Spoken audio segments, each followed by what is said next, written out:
Hello అండి, నమస్తే. Welcome back to tasty 24 hours. ఈరోజు టేస్టీ 24 అవర్స్లో మనం Andhra style egg fry, egg masala fry ఎలా చేసుకోవాలో చూద్దామండి. చాలా సింపుల్ ప్రాసెస్ అండ్ అంత యమ్మీగా ఉంటుంది. చేసే అప్పుడు ఇల్లంతా గుమగుమలాడిపోతుందండి.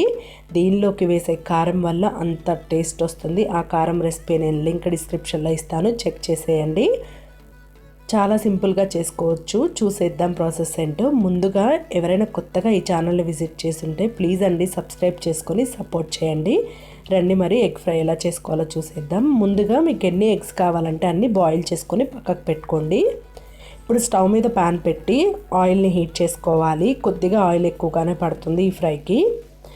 దీనిలోకి 1 టీ స్పూన్ శనగపప్పు, కొద్దిగా ఆవాలు, కొద్దిగా మినప్పప్పు, ఇంకా కొద్దిగా జీలకర్రని కూడా యాడ్ చేసుకోవాలి. వీటన్నిటిని 1 నిమిషం పాటు ఫ్రై చేసుకోవాలి. ఇవి కొద్దిగా ఫ్రై అయిన తర్వాత దీనిలోకి కొద్దిగా కరివేపాకు, ఇక 2 నుంచి 3 పచ్చిమిర్చిల్ని ఇలా పొడవుగా కట్ చేసుకొని యాడ్ చేసుకోవాలి. కర్రీకి సరిపడా 5 నుంచి 6 ఆనియన్స్ని ఇలా చిన్న ముక్కలుగా కట్ చేసుకొని యాడ్ చేసుకోవాలి. ఇప్పుడు దీనిలోకి కొద్దిగా పసుపుని కూడా యాడ్ చేసుకొని మొత్తం అంతా కలిసేలాగా కలుపుకోవాలి. ఇలా మిక్స్ చేసుకొని మూత పెట్టేసి లో ఫ్లేమ్లో పెట్టుకొని ఆనియన్స్ని ఒక 10 నిమిషాల పాటు మగ్గించుకోండి. లో ఫ్లేమ్లో మాత్రమే పెట్టుకోండి. ఇప్పుడు దీనిలోకి కారం కోసము ఒక మిక్సీ జార్లో కొద్దిగా కొబ్బరి, కొన్ని వెల్లుల్లిపాయలు, కొన్ని నువ్వులు, కొన్ని ధనియాలు, కొద్దిగా జీలకర్ర, కొద్దిగా మామూలు కారము లేకపోతే ఎండుమిర్చీలు, టేస్ట్కి సరిపడా సాల్ట్ని యాడ్ చేసుకొని కోర్సుగా బ్లెండ్ చేసుకోవాలండి. ఈ కారం డీటెయిల్డ్ రెసిపీ నేను లింక్ డిస్క్రిప్షన్లో ఇస్తాను, చెక్ చేయండి. కోర్సుగా బ్లెండ్ చేసుకొని పక్కకు పెట్టుకోవాలి. ఈలోపు మనకి ఆనియన్స్ కూడా కొంచెం మగ్గిపోయి ఉంటాయండి. ఇలా మూత తీసి ఒకసారి చెక్ చేసుకోండి. ఆనియన్స్ కొంచెం సాఫ్ట్ అయ్యాయి కదా, ట్రాన్స్పరెంట్ అవుతూ ఉన్నాయి. ఒకసారి మిక్స్ చేసుకొని ఈ స్టేజ్లో మనం ముందుగా బాయిల్ చేసి పెట్టుకున్న ఎగ్స్ ఉన్నాయి కదండి, ఆ ఎగ్స్ని కూడా యాడ్ చేసుకోవాలి. ఎగ్స్ని కూడా యాడ్ చేసుకొని ఒకసారి మిక్స్ చేసుకోండి మొత్తం అంతా.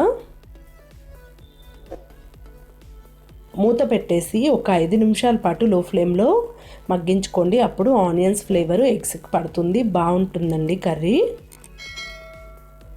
ఒక 5 నిమిషాల పాటు మగ్గిన తర్వాత మూత తీసి ఒకసారి కలుపుకోండి. ఇప్పుడు ఇందులోకి మనం ముందుగా మిక్సీ పట్టి పెట్టుకున్న కారం ఉంది కదండి, కారాన్ని మనకి ఎంత స్పైస్ కావాలి అనుకుంటే దానికి తగ్గట్టుగా ఆ కారాన్ని యాడ్ చేసుకోవాలి. కారాన్ని కూడా యాడ్ చేసుకొని మొత్తం అంతా మిక్స్ అయ్యేలాగా కలుపుకొని మూత పెట్టేసి ఒక 2 నిమిషాల పాటు మగ్గించుకోండి. లో ఫ్లేమ్లో మాత్రమే చేయాలండి, లేదంటే అడుగంటేస్తుంది, కర్రీ టేస్ట్ అంతా మారిపోతుంది. ఒక 2 నిమిషాల తర్వాత దీనిలోకి కొద్దిగా కొత్తిమీరని యాడ్ చేసుకోవాలి. కొత్తిమీరని యాడ్ చేసుకొని మొత్తం అంతా ఒకసారి మిక్స్ చేసుకొని స్టవ్ ఆఫ్ చేసేయటమేనండి. స్టవ్ ఆఫ్ చేసేసి మూత పెట్టి ఒక 10 నిమిషాలు అలా వదిలేసేయండి. 10 నిమిషాల తర్వాత మనం ఇంకా ఈ ఎగ్ ఫ్రైని సర్వ్ చేసేసుకోవచ్చు. అంతే అండి, ఎంతో యమ్మీగా, చూస్తుంటేనే టెంప్టింగ్గా ఉంది కదండి. చాలా బాగుంటుంది, చాలా సింపుల్గా చేసుకోవచ్చు. ఈవెన్ పిల్లలు కూడా ఇష్టంగా తింటారు. పిల్లలు ఎగ్ అంటే కొంచెం మారం చేస్తూ ఉంటారు కదా, ఒకసారి ఇలా ట్రై చేసి చూడండి. చాలా ఈజీగా, చాలా టేస్టీగా ఉంటుంది, అందరూ ఇష్టంగా తింటారు.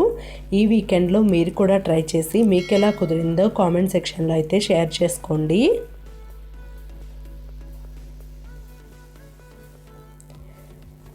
వీడియో నచ్చితే లైక్ చేయండి, ఫ్రెండ్స్ అండ్ ఫ్యామిలీతో షేర్ చేయండి.